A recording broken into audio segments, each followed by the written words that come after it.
इकबाल साहब, आपकी पार्टी और आप तो खुद ज़ाती तौर पर इस सारी की सारी सूरत हाल का 2017-18 में विक्टिम रहे हैं, मगर अब मसला यह है कि इस मुल्क ने आगे बढ़ना है। आगे बढ़ने के लिए वज़ीर आज़म ने बताया है कि भाई अगर हम इस तरीके से फ्रांस का सफ़ीर निकाल देंगे तो फ्रांस का तो कोई नुकसान नहीं होगा, हमारी मईशत बैठ जाएगी, हमारी एक्सपोर्ट्स बैठ जाएंगी, पूरी यूरोपीय यूनियन हमारा बॉयकॉट कर देगी।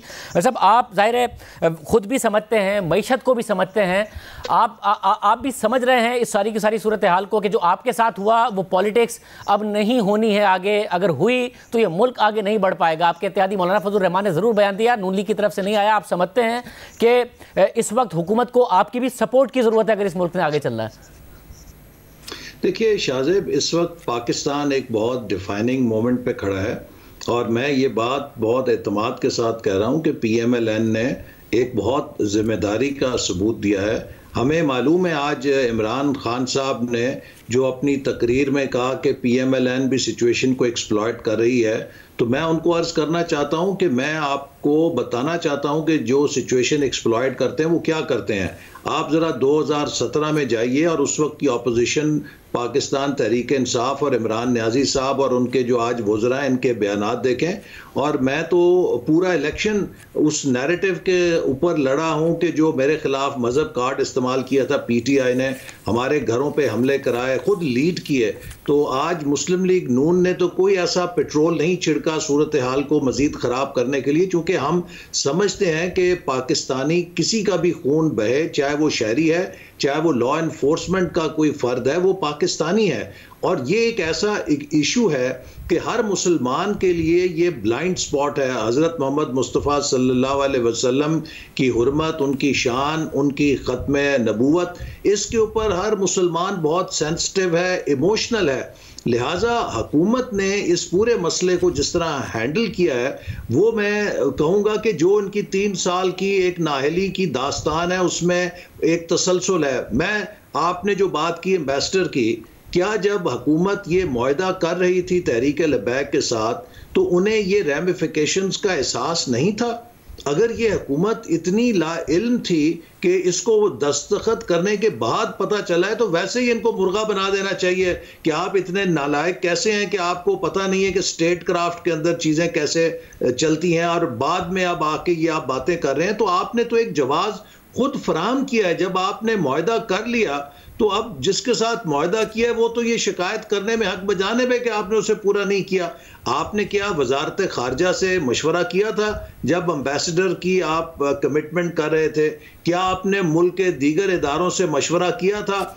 आज आप कहते हैं कि हम पार्लियामेंट में आएंगे, उस वक्त आपको पार्लियामेंट में आना चाहिए था अगर आप संजीदा थे। अगर आप समझते थे कि आपसे कोई ऐसा मुतालबा किया जा रहा है जो पूरा नहीं हो सकता, उस वक्त आप सारी पार्टीज को बुला के उनसे मशावरत करते।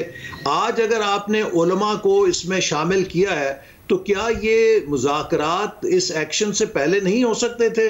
आपने क्यों पहले एक्शन लिया, उसके बाद अब मुज़ाकरात शुरू कर दिए हैं? तो ये तो पूरी उल्टी गंगा बह रही है। इट्स लाइक वो कार्ट बिफोर द हॉर्स वाली मिसाल है। तो ये मैं समझता हूं कि हुकूमत ने ऐसे बस हुकूमत से गलतियां हुई और उस गलतियों के बाद इस वक्त हम इस नहज पर खड़े हैं, मगर ये एक बहुत ख़तरनाक मोड़ है। अब जैसे मरीम नवाज साहबा ने भी कारमा की बात की, मसला ये है कि इस मुल्क में कारमा घूमकर हर एक के पास आता है। शायद 90 की दहाई की जो आपकी गलतियां थी वो फिर आपके सामने आ गई। तहरीक इंसाफ को लगता था जो आपके साथ कर रहे हैं वो उनके सामने नहीं आएगा, बहुत जल्द उनके सामने आ गया। मगर अगर आज उनके साथ कुछ किया गया तो हो सकता है कि दूसरी जमातों के कल को सामने आ जाए। मगर उस कारमे में मसला यह है कि कारमा इंडिविजुअल जमातों के साथ तो होता है, मगर मुल्क के साथ भी दायरे में मुसलसल होता रहता है और मुल्क हमारा पीछे जाता रहता है। मैं आप ही का ट्वीट कोट कर रहा हूं जो बड़ा अहम है कि अवाम को यह कौन बतलाएगा कि रोज़े महशर हम नबी करीम सल्लल्लाहु अलैहि वसल्लम के सामने क्या जवाब देंगे। 57 इस्लामी ममालिक की मईशत का हजम $7,500 था, जबकि फ्रांस का तनहा हजम $3,000 था। जर्मनी का $4,500 कैसे था? आलमी सतह पर तहकीक पर अमेरिका 34%, यूरोप 24% खर्च कर रहे थे, तो मुस्लिम ममालिक 2% क्यों खर्च करते थे? तो हमें मजबूत होकर ही दुनिया का मुकाबला करना है।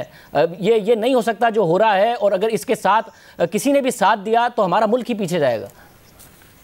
बिल्कुल आपने ठीक कहा और बजा कहा, और यही वो बात है जो हुकूमत की जिम्मेदारी है कि वो अवाम को एजुकेट करे।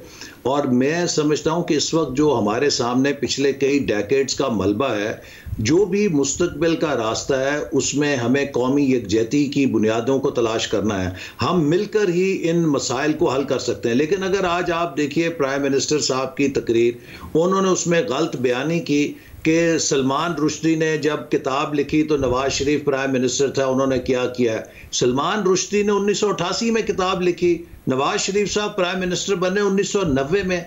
देखिए ना, जब आपका जो हेड ऑफ स्टेट है वो एक पोलराइजिंग फिगर है, वो हर चीज के अंदर कौम के अंदर महाजराई और तकसीम ही पैदा कर रहा है, तो इन मसलों को तो कोई एक इतना बड़ा पहलवान नहीं है कि हल कर सके, ना कोई एक लीडर, ना कोई एक पार्टी, ना कोई एक इदारा तनहा इन मसाइल को हल कर सकता है। हमें तो इस वक्त यूनिफायर्स की जरूरत है, ऐसी चीजों की जरूरत है कि जो कौम को यकजा करें। यहां तो सुबह शाम कौम को तकसीम किया जाता है, ऐसे तो कोई मसले का हल नहीं ना निकलेगा।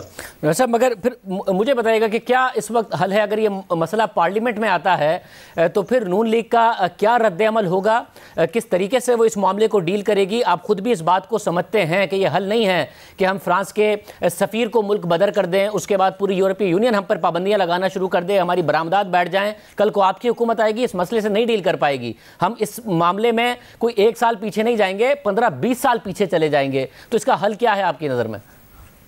देखिए, इसका हल तो वही है कि जो हुकूमत खराबी बसियार के बाद अब कर रही है कि आपको डायलॉग ही करना पड़ता है और आपको लोगों को जो मसाइल हैं उनका इदराक कराना पड़ता है। हो सकता है कि एक फरीक जो है उसके सामने तस्वीर का एक रुख हो, पूरा रुख नहीं है।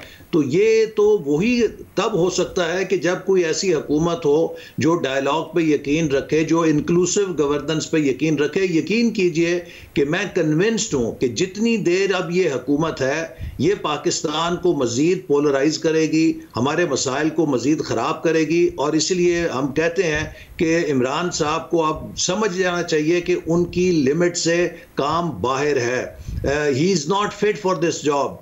उनको इस मुल्क के ऊपर रहम करना चाहिए, छोड़ना चाहिए, और हल कोई नहीं है सिवाय ये कि एक नया आज़ाद मुनसिफाना इलेक्शन हो। खुदा के लिए इस मुल्क को मज़ीद दलदल में ना धकेलें। सब और मगर आप पार्लियामेंट में आप कहाँ खड़े होंगे अगर किसी मुल्क का सफ़ीर बदर करना है इस मामले पर? अगर ये मामला पार्लियामेंट में आता है, नून लीग की क्या पोजीशन होगी इस हवाले से? देखिए, मुस्लिम लीग नून की पोजीशन वही होगी जो मुल्क के और हमारे ईमान के मुताबिक होगी। हम यकीनन इसके ऊपर भी कोई कॉम्प्रोमाइज़ नहीं कर सकते और ना कभी करेंगे। जो हमारे हर मुसलमान का आर्टिकल ऑफ फेथ है, नबी करीम सल्लल्लाहु अलैहि वसल्लम से मोहब्बत और उनकी फाइनलिटी ऑफ प्रॉफिटहुड, इसके ऊपर कोई दो राय नहीं है। लेकिन इसके साथ साथ हमें यह भी पेश नज़र रखना चाहिए कि ये पाकिस्तान नबी करीम सल्लल्लाहु अलैहि वसल्लम की बशारत है और हम कोई ऐसा कदम भी नहीं उठा सकते जो नबी करीम सल्लल्लाहु अलैहि वसल्लम की इस बशारत दुनिया की वाहिद एटमी इस्लामी मुल्क को मजीद कमज़ोर करे। वो हमारा ही नुकसान नहीं है, वो नबी करीम सल्लल्लाहु अलैहि वसल्लम की उस बशारत का भी नुकसान है। तो हमें बहुत ही दानिशमंदी और फरासत के साथ इन मामलात से निकलना है।